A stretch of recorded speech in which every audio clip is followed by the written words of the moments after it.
On the evening of February the 19th, 1994, Gloria Ramirez was taken to Riverside General Hospital in California.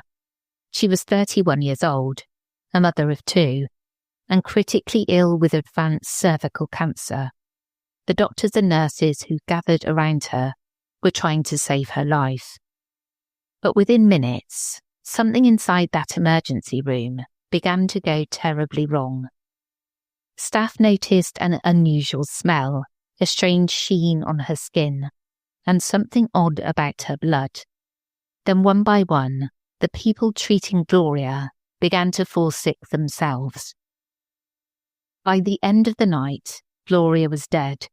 The emergency room had been evacuated, and investigators were left with the question that still has no answers everyone accepts. What happened in that room? It's time to set your sights on higher peaks to scale, deeper rivers to cross, and greater dreams to pursue. It's time to embrace the impossible with Defender. Built with legendary capability and tested on some of the most difficult terrain, Defender defines tough luxury. From the sleek two-door Defender 90 to the purposeful Defender 110 to the Defender 130 with seating for up to 8, there's endless potential ahead. Explore the full Defender lineup at LandRoverUSA.com. All right, son. Time to put out this campfire. Dad, we learned about this in school. Oh, did you now? Okay. What's first? Smokey Bear said to. First, drown it with a bucket of water, then stir it with a shovel. Wow, you sound just like him. Then he said, If it's still warm, then do it again. Where can I learn all this? It's all on SmokeyBear.com with other wildfire prevention tips. Because only you can prevent wildfires.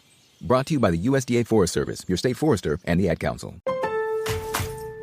You've got better things to do this summer than deal with old appliances. That's why right now at Lowe's, you can still get in on Memorial Day savings and get up to 45% off select major appliances. Plus, get up to an additional 25% off when you bundle select major appliances. It's time to upgrade what's outdated. Our best lineup is here at Lowe's. Valid through 6/3. While supplies last, selection varies by location. See Lowe's.com for more details.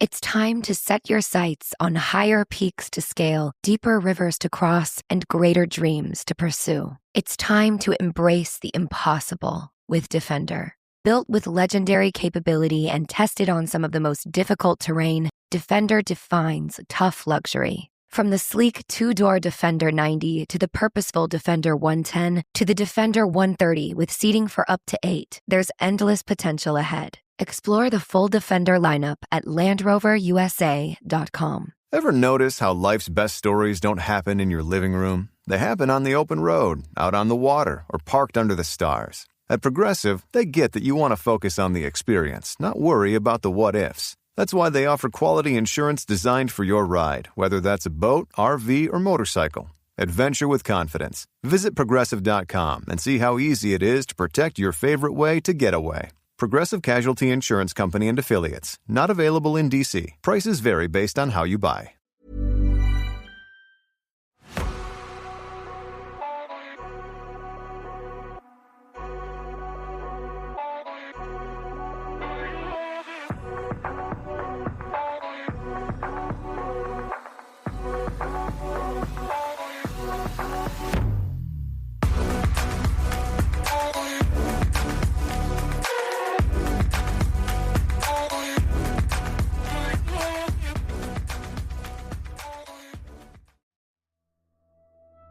Hello, I'm Sarah and welcome to the Whispering Woods After Dark.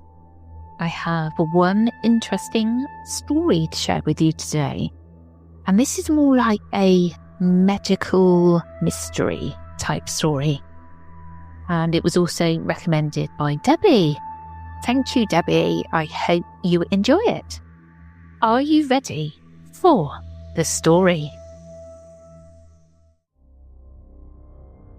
On the evening of February the 19th, 1994, an ambulance arrived at Riverside General Hospital in Southern California, carrying a woman who, at first glance, seemed to be exactly the kind of patient an emergency department was built to receive.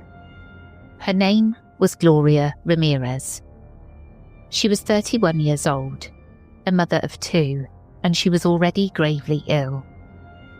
Gloria had been living with advanced cervical cancer, and that night her condition had worsened suddenly enough for paramedics to be called to her home. She was struggling to breathe, her heart was racing, and by the time she reached the hospital, she was confused, unstable, and in desperate need of emergency treatment. The doctors and nurses on duty, the first moments looked urgent, but not impossible to understand. Gloria was placed in a treatment bay. Oxygen was administered, medication was given, and staff began working through the familiar rhythm of crisis care. Her pulse was dangerously fast, her speech was difficult to follow, and her body was clearly under extreme strain. But none of that, on its own, explained what was about to happen inside that room. Because almost as soon as the team began treating her, they noticed details that did not belong. There was said to be a strange sheen across Gloria's skin, as though something oily or greasy had been applied to her body. There was also an odour, faint at first but difficult to ignore, described by different witnesses in different ways. Some thought it smelled chemical, some compared it to ammonia, while others later remembered something closer to garlic, fruit or solvent. It was not the ordinary smell of illness, sweat, antiseptic or hospital air. It was something distinct enough for trained medical staff to notice in the middle of an emergency. Then came the blood draw. Nurse Suzanne Kane was one of those working on Gloria, and when blood was taken from her arm, the sense that something was wrong became sharper.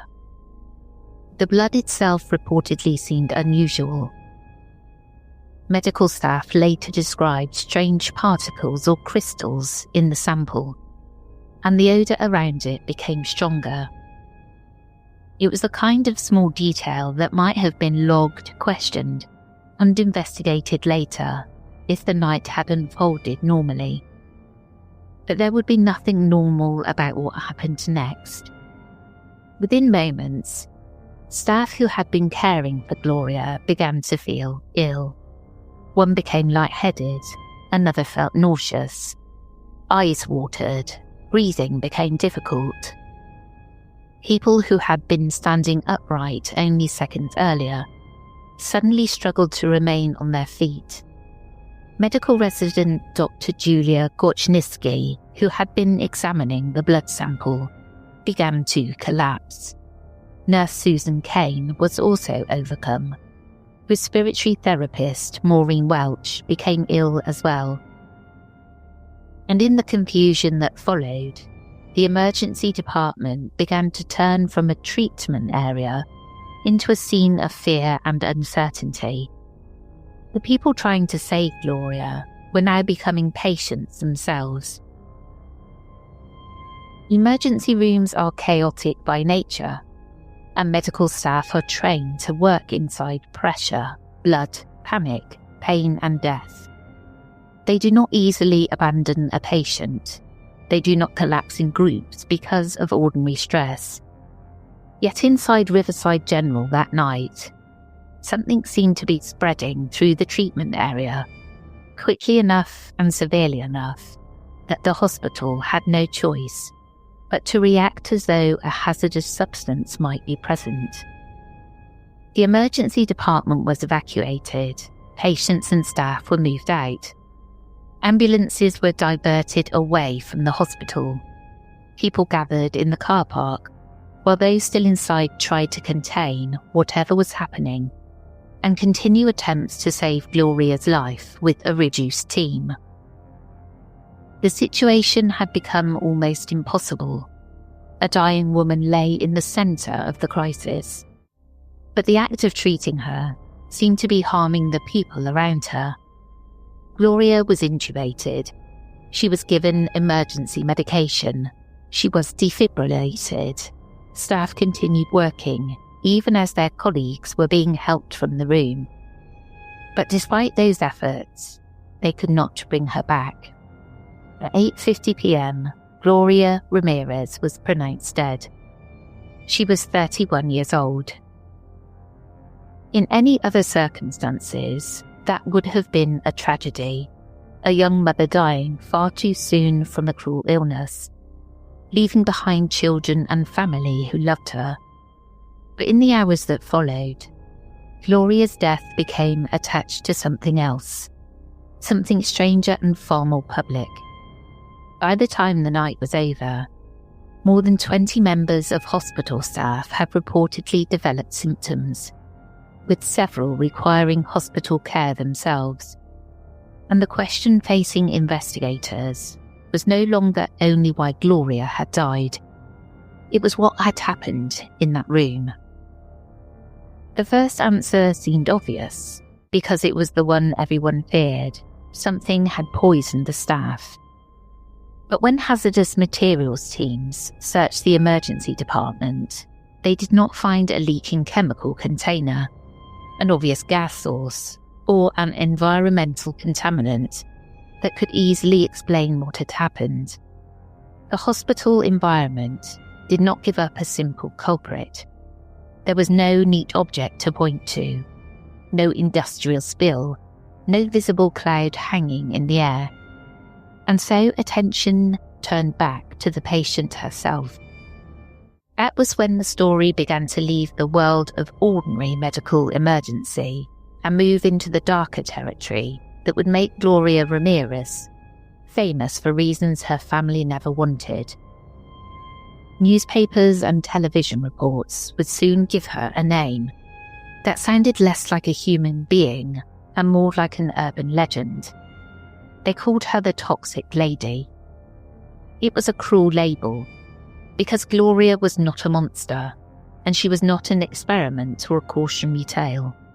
She was a woman dying of cancer, frightened and critically ill, who'd been brought to the hospital because she needed help. Yet the circumstances of her final hour were so bizarre that her humanity was quickly overshadowed by the mystery around her body. The staff who treated her knew something had happened to them. Her family knew the nickname was hurting the memory of someone they loved. Investigators knew the case could not simply be ignored. And somewhere between those three truths lays a question that has never fully gone away. How could one dying patient walk into an emergency room and leave behind a mystery strong enough to make doctors and nurses collapse around her? After Gloria Ramirez was pronounced dead, Riverside General Hospital was left with a second emergency unfolding around the first. The patient at the centre of the crisis was gone, but the people who had tried to save her were now showing symptoms of their own.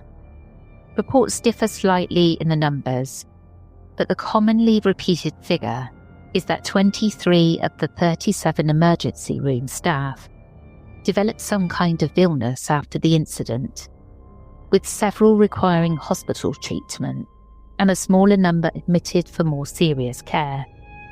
The symptoms varied from person to person, which only made the situation harder to understand. Some felt dizzy, nauseous or faint. Others described breathing problems, muscle spasms, tremors, burning sensations or weakness severe enough to frighten trained medical professionals who were used to seeing illness in others, not suddenly experiencing it themselves. If Gloria's body or blood had released a toxic substance, why did it affect some people so dramatically, while others in the same department seemed far less affected? If the cause was environmental, why did hazardous materials testing fail to reveal a clear source in the hospital? If the answer was stress or fear spreading through a high-pressure emergency room, Why did some of the symptoms appear severe enough to send staff into intensive care, or leave them reporting longer-term health problems? Those questions would remain long after the room itself had been cleared.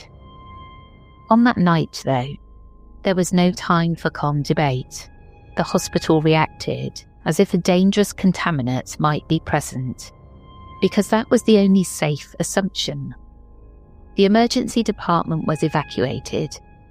Incoming ambulances were diverted, and patients and staff were moved outside, while hazardous material teams searched for whatever might have poisoned the air. For the staff who had been in that room with Gloria, the fear was not abstract.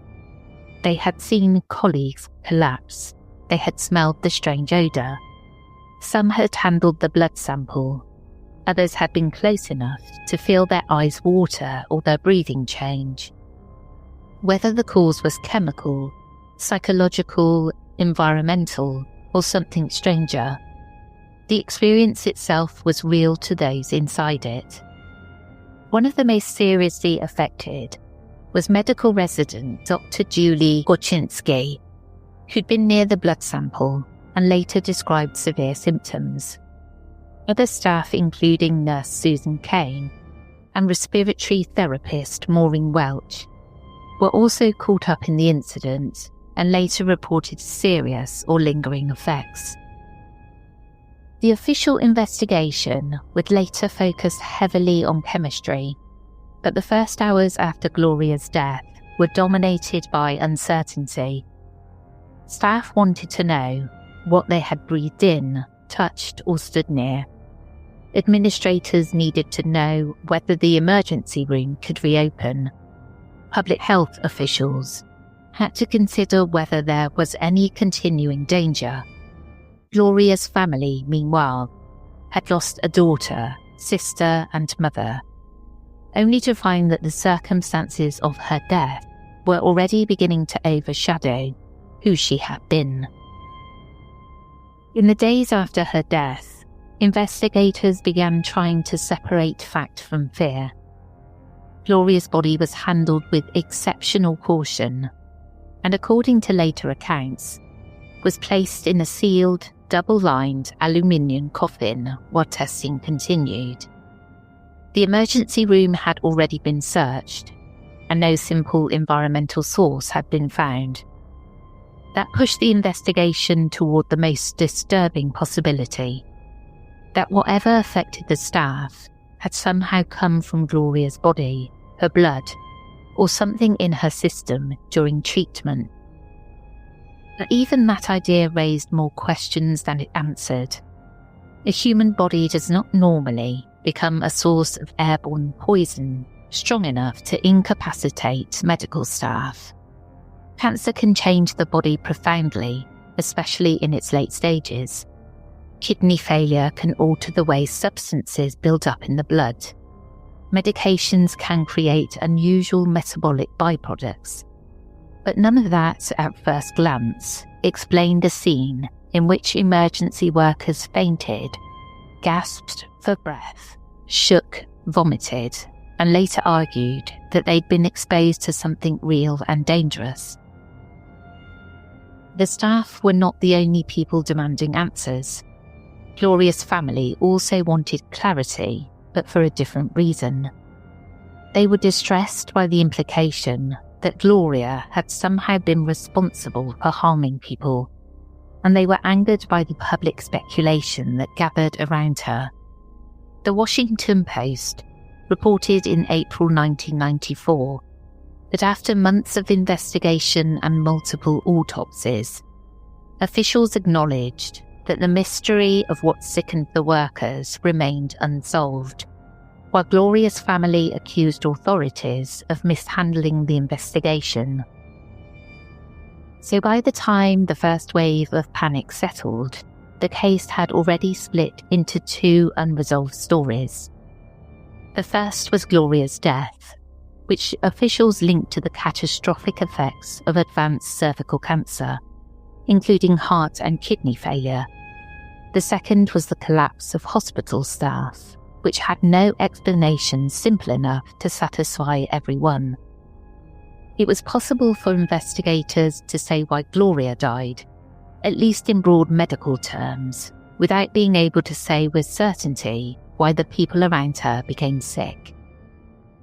That distinction matters, because it's where the story becomes so unsettling. Gloria's death was tragic, but sadly not medically impossible. What happened around her was different. It was sudden, collective, sensory and strange. A smell that people noticed, a blood sample that seemed wrong, symptoms spreading through the room, hospital evacuated into the car park, a patient's body treated as a possible chemical hazard, a family watching their loved one become a headline. By the end of that first night, Riverside General had reopened the question that would follow the case for decades. Not simply what killed Gloria Ramirez, but what, if anything, had her body become in the final minutes of her life. Reports describe Gloria's body as being sealed and stored under special precautions, while investigators tried to understand whether something in her blood, skin, medication, illness, or treatment could explain what had happened in the trauma room. Autopsies were carried out, samples were taken, and toxicology testing began. But the early findings did not produce the kind of answer people wanted. Gloria had been desperately ill before she ever arrived at Riverside General, and her death was not treated as a murder or any unknown poisoning in the usual sense. The mystery was not simply why she died, but why the people treating her became sick while trying to save her. The search for an explanation quickly focused on the strange details noticed in the emergency room. The oily sheen on her skin, the chemical smell, the unusual blood sample, and the small crystal-like particles reportedly seen in it. Those observations pointed investigators toward chemistry, but not toward an easy answer. One compound became central to the official theory. It was called DMSO, or dimethyl sulfoxide. DMSO is a solvent that has been used in some medical contexts, but it's also had a long reputation as an alternative remedy, especially among people searching for pain relief. Investigators suggested that Gloria may have used it on her skin to help manage the pain of late-stage cancer. If she had, that might explain the oily sheen and the unusual odour reported by hospital staff. But DMSO itself did not explain the crisis. The official theory went further. Scientists proposed that DMSO in Gloria's system may have undergone a chain of chemical changes during emergency treatment. Oxygen, kidney failure, and the electrical shocks from defibrillation were all considered as possible contributing factors in a process that could, in theory, have produced a far more toxic substance, dimethyl sulfate. Dimethyl sulfate is dangerous enough to cause serious harm, and if it had somehow formed and been released during treatment, it could explain why nearby staff became dizzy, nauseous, faint and short of breath. This explanation became the most widely repeated scientific answer to the case, and it remains the one most often given when people ask what may have happened to Gloria Ramirez. But there was a problem. Not everyone believed it. Critics argued that the proposed chemical reaction was unlikely to happen inside the human body under normal emergency room conditions. Others pointed out that dimethyl sulfate itself was not clearly found in Gloria's tissues, in a way that proved the theory. So the official answer did something strange. It explained the case, but only partly. It gave the public a chain of events that sounded scientific, but left enough gaps for doubt to remain. It gave the hospital and investigators a theory, but not the kind of proof that silences every alternative. And for the staff who had fallen ill, it did not necessarily feel like closure, especially when some continued to report long-term health problems afterwards. The DMSO theory may be the best known explanation, but it's not universally accepted, and the unresolved space around it is where the case has continued to live. Not quite a confirmed chemical accident, not quite mass hysteria, not quite contamination, not quite anything simple. Just a woman dying of cancer, a room full of medical staff suddenly feeling ill, and a body that seemed to carry an answer science could not fully agree on. In the years since her death, Gloria has often been remembered by a nickname her family hated, the Toxic Lady. It is memorable, but it is also cruel, because it turns a dying young woman into the mystery surrounding her body. Gloria was 31 and seriously ill.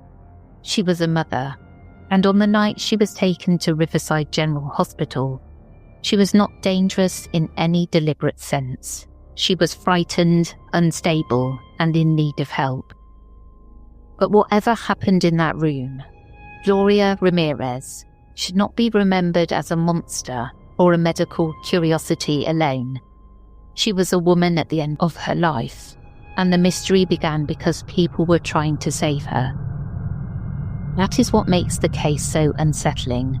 Not simply that staff became sick, not simply that a body seemed to produce impossible questions, but that a woman came into hospital for help, died surrounded by confusion, and left behind a story that even now still does not feel fully answered.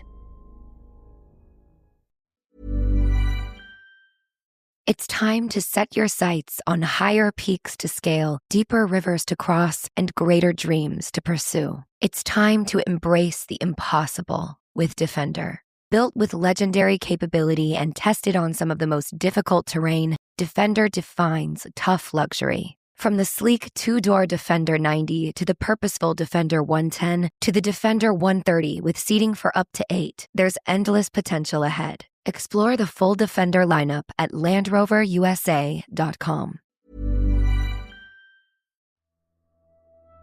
Interesting. The reason I find it even more interesting is that, to the best of my knowledge anyway, this hasn't happened before or since. Now, correct me if I'm wrong, because I very well could be, but I couldn't find anything to say that this has happened again. So, was it just a combination of stuff going on, and it all worked out at just that time that this kind of reaction happened inside this poor woman's body? Well, that's it from me today. I hope you enjoyed, and I will catch you again tomorrow. Take care, everyone.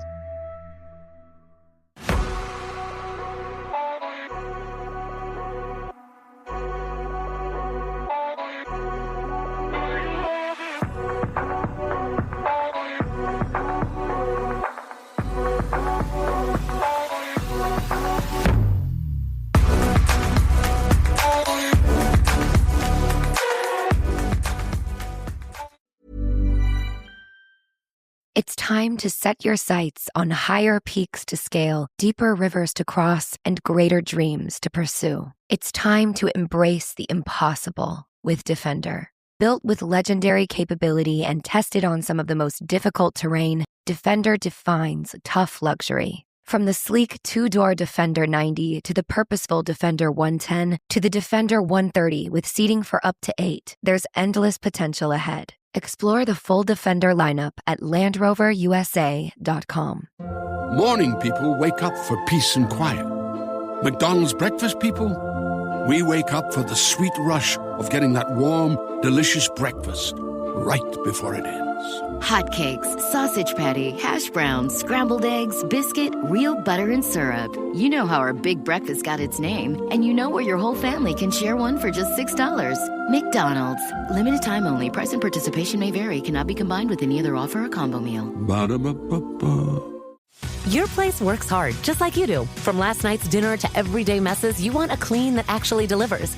Lysol kills 99.9% of viruses and bacteria on surfaces, and now leaves behind a fresh lavender scent you'll actually love. Disinfecting wipes handles phones, remotes, and everyday surfaces. The all-purpose cleaner keeps kitchens and bathrooms in check, and the Power Toilet Bowl Cleaner disinfects the brush and bowl for 2-in-1 disinfection. Strong clean, great smell, no extra effort. Don't just clean, Lysol Clean.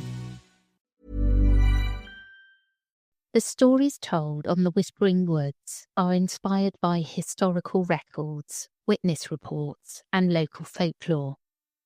While every effort is made to research and represent events accurately, some details, names, and locations may differ from official accounts or have been changed out of respect for those involved.